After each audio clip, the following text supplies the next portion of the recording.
So in my attempt to replenish my review groove, I decided to revive my good old peeking at Netflix cartoon series. Although instead of watching almost everything new that came out this year, I'm just gonna focus on the stuff that interests me. I don't feel the need to really waste minutes of my life trying out stuff that looks like a lost cause from a distance. So far, I only found 2 shows. The first one I'll talk about is Carmen Sandiego. Now, I've been ignoring this series for months, maybe, mostly because I was busy with other stuff, but I have been meaning to watch this for a while. I think it was mostly because I liked the opening sequence, particularly the color design with the black and white filter, excluding Carmen's red outfit. It looked cool, and given how I had also noticed a difference in the art style when compared to other original Netflix cartoons, I figured this would likely be an inspired work, at the very least in the animation department, and for what it's worth, it was. Chromosphere, the studio behind the production design of the series, kind of has an amazing track record. They've shed light to some stunningly beautiful works. Now, as someone who surrounds myself with animation enthusiasts, I often see cases of people longing for traditional animation and having a bit of resentment towards more digitally animated cartoons. For a long time, Flash was almost used as an insult, and now, of course, this behavior doesn't apply to everyone or even most people, but it is something I have observed over the years, especially the part about people showing more respect and appreciation for traditional animation. And while I have zero beef with old works and the way they're animated, I've also felt excited for stuff that take a more digital approach, and Chromosphere Studio does an excellent job providing works that have an aesthetic identity that's pretty much fucking impossible to replicate with traditional animation. They all kind of gave me the same vibe that the Dance Band special gave, mainly with the clean color palettes, crystal lighting, and inventive animation. Some of that charm was carried here. I think my personal favorite thing about the art design in Carmen Sandiego is the background imagery. Very stylized, not exactly the most detailed thing you'll ever see, but it is very aesthetically pleasing, and when the background art is somewhat lacking or the level of enrichment is died down, they end up compensating it by adding cool textures that catch your eye's attention. Now, I will say that I wasn't that impressed with the character designs, not that they were bad or anything, but they were not that remarkable, and I've definitely seen more inventive character designs from Chromosphere Studios. These ones are just fine, and if I got anything out of them, it was probably mostly because they're either set up in stunning shots with cool shading, or it's because they're drawn in a nice art style. In general, I would say that in the visual department, this series put a hell of a performance. As far as the writing goes, I think it's hit or miss. I would like to say that the series does have its fair share of entertaining characters. Chase Devena and Julia Argent are an absolute blast to watch, and I appreciated the emotional complexity on the part of Detective Dave indicated in the last episode. I like pretty much everyone in the head of faculty of Vile, and I kind of wish I had seen more of them, to be honest.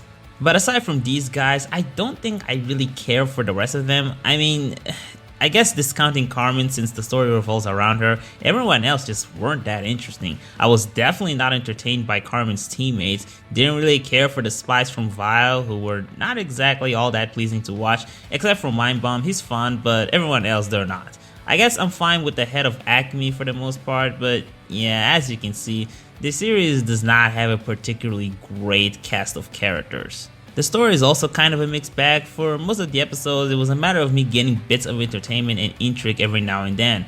I think the first 2 or 3 episodes were interesting, but then after that, it was just kinda boring. I didn't really care for any of the reverse theft missions. They had a somewhat episodic structure, which didn't really do much to me. I think it's because I didn't necessarily find the journeys themselves to be that entertaining, although I don't expect everyone else to feel the exact same way. I'm sure other people might get more out of watching this than me. The last 2 episodes was when the intrigue of the series was getting revived. I wish I could see more inter-character drama-driven stories, or at the very least more secretive and investigative plot. The last episode seemed to indicate that, so this might be a good sign. Overall, I would say this series was fine and certainly recommendable.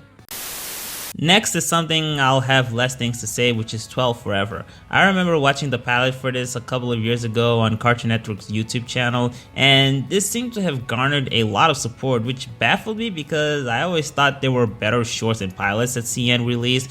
After giving the Netflix series a chance, I can safely say that I still don't understand the appeal of this. This is one of those childhood celebratory shows on the vein of Kids Next Door, although K&D has much, more unique and interesting premise. 12 Forever is much more blatant with its refusal to grow up theme at play, and personally, these kinds of shows that are about preserving our childhood spirit and shit, I find them to be a little nostalgia bait. I mean, even if I were to put my cynicism aside, I don't think it's that much of a strong selling point. I think the only time I'm endeared by this gimmick is when you earnestly recapture the lifestyle of kids, kind of like Clarence and Crab to the Creek, which even those kinds of shows, they're not all that attractive to me. They're just acceptable, and with the right set of characters and art directing, it can even turn out to be pretty good, like Harvey Beaks. 12 Forever, not only does it not have the same approach as the shows I mentioned, but even the tangible details fall flat. A lot of the characters are just kind of obnoxious. I really dislike the character designs. Reggie looks cute, I guess, when she's wearing her normal clothes, but once she enters that weird dimension, she looks fucking stupid. Someone might argue that that was the point, she's supposed to look childish, but are the off-putting body proportions also meant to look childish? The other characters don't look any better. A lot of the creature designs look super half-assed, almost like they were drawn to be either background or one-off characters. I wasn't that big of a fan of the funky electronic music that played during the action scenes. It wasn't funny, I didn't laugh at any of the jokes. This just sucked. The most generous rating I could give to this series is mediocre, and I think I would have to be on my best mood to say something like this. I know a lot of people like this and are probably not going to be satisfied with my opinions, which, whatever I guess, but what do you want me to say? This shit blows, and it sucked. Before I end this video, I would like to address certain points I made in my Invader Zim review, which I feel like is appropriate since it is distributed by Netflix.